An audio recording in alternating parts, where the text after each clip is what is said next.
نحمده ونصلي على رسوله الكريم أما بعد رب اشرح لي صدري ويسر لي أمري واحلل عقدة من لساني يفقهوا قولي۔ دینی رہنمائی کی مجلس نمبر 140 میں سبھی سامعین کی خدمت میں السلام علیکم ورحمۃ اللہ وبرکاتہ عرض ہے۔ آج کی مجلس کا پہلا سوال یہ ہے کہ حضرت اقدس مفتی سعید احمد صاحب پالنپوری نور اللہ مرقدہ نے نسخ فی الشریعت کی مثال سمجھاتے ہوئے ہدایت القرآن میں لکھا ہے کہ جیسے پہلے 2 نمازیں تھیں پھر شب معراج میں 5 کی گئیں، تو یہ 2 نماز کی بات امت محمدیہ کی ہے یا پھر امت عیسوی یا موسوی سے متعلق ہے؟ اس کی وضاحت فرمائیں۔ جواباً عرض ہے کہ فتح الباری وغیرہ میں حضرت قتادہ رحمۃ اللہ علیہ کے حوالے سے لکھا ہے کہ شروع اسلام ہی سے صبح اور شام 2 وقت کی نمازیں امت پر فرض کی گئی تھیں،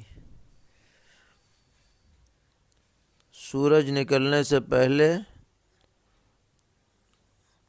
اور سورج ڈوبنے کے بعد، اور یہ 2 رکعت نمازیں تھیں۔ پھر شب معراج میں 5 وقتہ فرائض کی تعیین ہوئی۔ اس سے معلوم ہوا کہ یہ جو 2 نمازیں پہلے سے پڑھی جا رہی تھیں یہ بھی امت محمدیہ ہی پر فرض ہوئی تھیں، ان کا تعلق پہلی امتوں سے نہیں ہے۔ بہرحال حضرت نے جو بات لکھی ہے وہ اپنی جگہ پر درست ہے۔ سوال کر رہے ہیں کہ آج کل ہمارے یہاں قبرستان میں کچھ لوگ اپنے اعزاء کی قبروں پر اہتمام کے ساتھ گلاب کے پھول ڈالتے ہیں، تو ان کا یہ عمل کیسا ہے؟ تو جواباً عرض ہے کہ قبر پر اس طرح پھول ڈالنا دور نبوت اور دور صحابہ سے ثابت نہیں ہے۔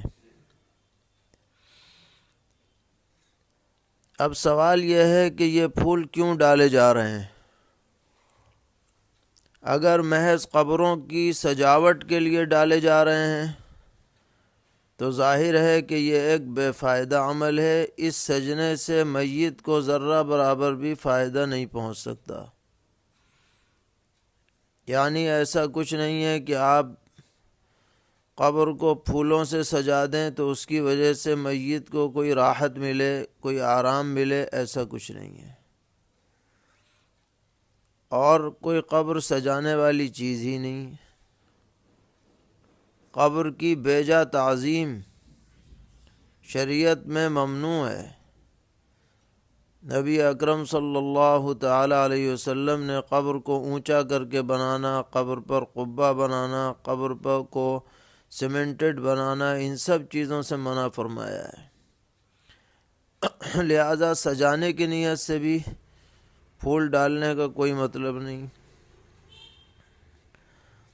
اور اگر پھول اس لیے ڈالے جا رہے ہیں کہ اس کی وجہ سے میت کو اگر قبر کا عذاب ہو رہا ہو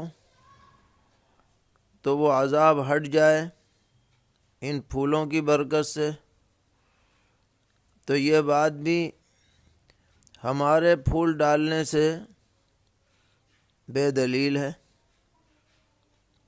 نبی اکرم صلی اللہ تعالی علیہ وسلم نے 2 قبروں پر تر شاخ لگائی تھی اور یہ فرمایا تھا کہ جب تک یہ تر رہیں گی ان سے عذاب ہٹا رہے گا، لیکن سبھی شارحین اس بات پر متفق ہیں کہ یہ دراصل نبی اکرم علیہ السلام کی خصوصیت تھی، آپ کو بذریعہ وحی یہ بات معلوم ہوئی تھی۔ ہمارے آپ کے یہ عمل کرنے کی وجہ سے کسی کا قبر کا عذاب ہٹ جائے، ہرگز اس کے اوپر یقین نہیں کیا جا سکتا، کیونکہ اگر یہ بات ہمارے اختیار میں ہوتی تو جتنے بھی بدعمل لوگ مرتے ہیں ان سب کی قبروں پر لوگ پھول ہی ڈال دیا کرتے اور عذاب سے بچ جاتے، حالانکہ کوئی یہاں پر عذاب کو ہٹانے میں ذرہ برابر بھی دخل نہیں دے سکتا ہے۔ لہذا میت کو فائدہ پھولوں سے نہیں پہنچے گا، اگر پہنچے گا تو ثواب پہنچانے سے پہنچ سکتا ہے، صدقہ وغیرہ اس کی طرف سے کیا جائے تو پہنچ سکتا ہے۔ اور اگر یہ نیت ہے پھول ڈالنے سے کہ صاحب قبر کا تقرب ہمیں ملے گا، جیسے کسی بڑے پیر صاحب کی قبر پر لوگ پھول چڑھاتے ہیں کہ اس کی وجہ سے پیر صاحب ہم سے راضی ہو جائیں گے، تو یہ بات بھی بالکل بے اصل ہے۔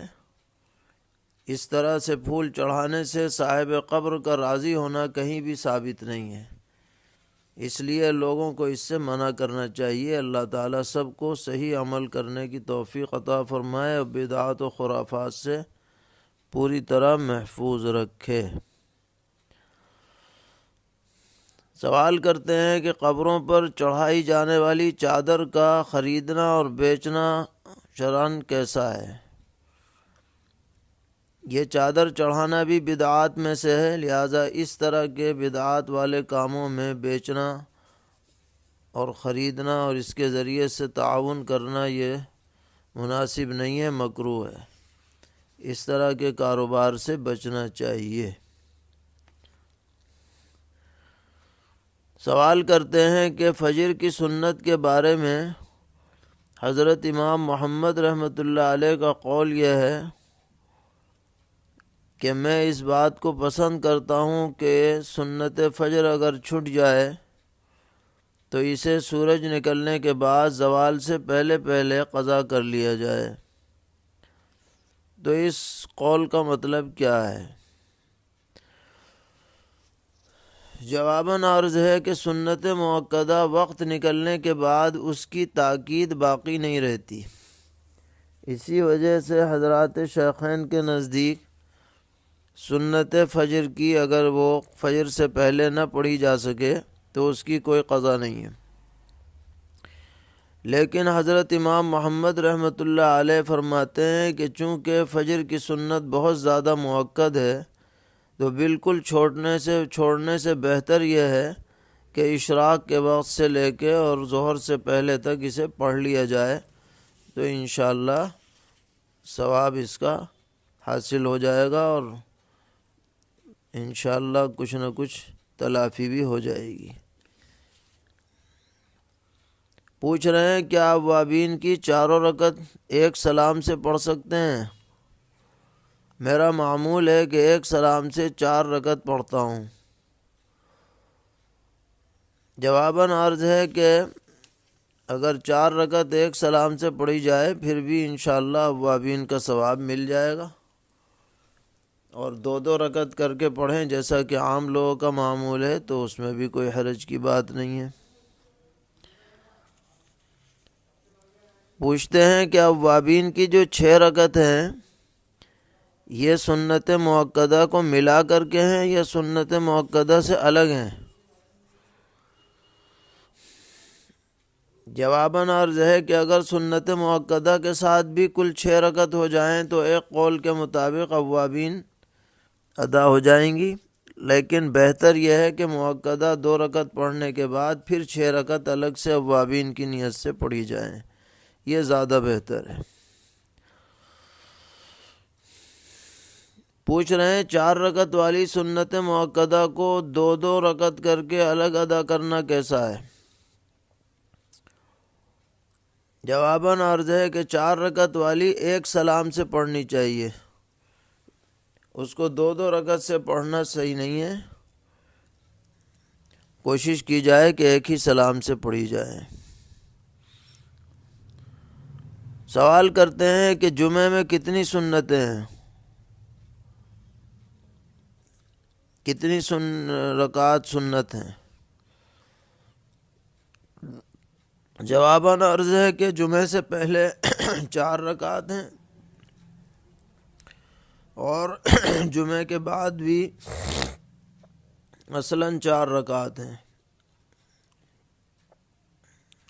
اس طرح سے کل 8 رکعت سنت مؤکدہ ہیں، اور بعد نے جمعے کے بعد والی میں 2 رکعت اور بڑھائی ہیں. اس طرح 6 رکعت بعد کی ہو جاتی ہیں.